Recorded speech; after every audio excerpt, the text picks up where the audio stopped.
Aujourd'hui, nous allons parler d'une étrange histoire qui s'est passée dans la forêt mystérieuse de Brocéliande. C'est un témoignage de Thomas L. Salut tout le monde, je m'appelle Thomas L, j'ai 28 ans et une passion pour le camping et l'exploration des recoins cachés de notre planète. J'aimerais vous raconter une expérience singulière qui m'est arrivée l'été dernier. Je campais avec quelques amis dans la forêt de Brocéliande, une région de Bretagne, en France, réputée pour ses légendes arthuriennes et son ambiance mystique. Nous avions décidé de passer une semaine dans cette forêt afin de nous déconnecter du tumulte urbain. La première nuit, alors que nous nous étions installés dans une clairière isolée, l'atmosphère était presque magique. Le vent léger faisait bruisser les feuilles et un ciel étoilé s'étendait au-dessus de nous, éclairant à peine notre campement. Rapidement, une sensation étrange a commencé à me gêner. Un frisson glacial m'a parcouru l'échine. Mais après une journée passée à randonner, l'épuisement a eu raison de mes inquiétudes et je me suis endormie, bercée par les histoires de Merlin l'Enchanteur et des chevaliers de la Table Ronde. C'est la deuxième nuit que les choses ont pris une tournure inattendue. Vers minuit, je me suis réveillée en sursaut. Il y avait un bruit incongru, comme un murmure entre les arbres, une sorte de chant ancien qui ne ressemblait à rien de ce que j'avais jamais entendu. Mes amis dormaient paisiblement, inconscients de ce qui troublait l'obscurité environnante. L'horizon semblait se déformer légèrement, une sensation d'irréalité oppressante s'abattant sur le camp. J'ai décidé de quitter ma tente pour enquêter sur l'origine de ce murmure fantomatique. Une fois dehors, l'air était étrangement froid, presque glacial pour une nuit d'été.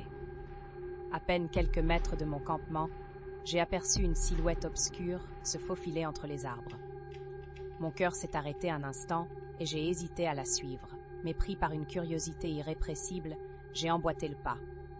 La silhouette m'a mené plus profondément dans la forêt, loin de la chaleur rassurante de notre feu de camp et des ronflements rassurants de mes amis. Les murmures se faisaient plus intenses, comme guidant mes pas, jusqu'à ce que je débouche sur une petite clairière baignée par la lumière de la lune. Au centre, un grand cercle de pierres moussues semblait m'attendre.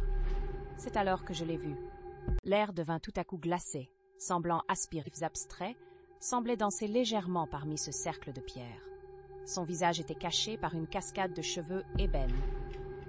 Elle semblait murmurer des mots d'une langue oubliée. Malgré la peur qui me serrait la poitrine, je me suis avancée de quelques pas, fascinée par cette apparition. Soudain, elle a relevé la tête et ses yeux d'un bleu glace pénétrant ont croisé les miens. Tout autour de moi, la forêt, comme en écho à ses mouvements, s'est animée. Les arbres craquaient, le vent sifflait et des halos de lumière ondulaient sous le ciel nocturne. Une voix profonde, bien au-delà des murmures habituels, a résonné dans l'air, me permettant de comprendre ce qu'elle disait. La nuit appartient aux esprits, étrangers. Rentre d'où tu viens. Muré dans sa beauté sauvage et son étrange sévérité, mes pieds refusaient de bouger. Mais lorsque ses yeux sont devenus d'un noir insondable, une terreur froide s'est emparée de moi, me forçant à courir à toute allure vers notre campement.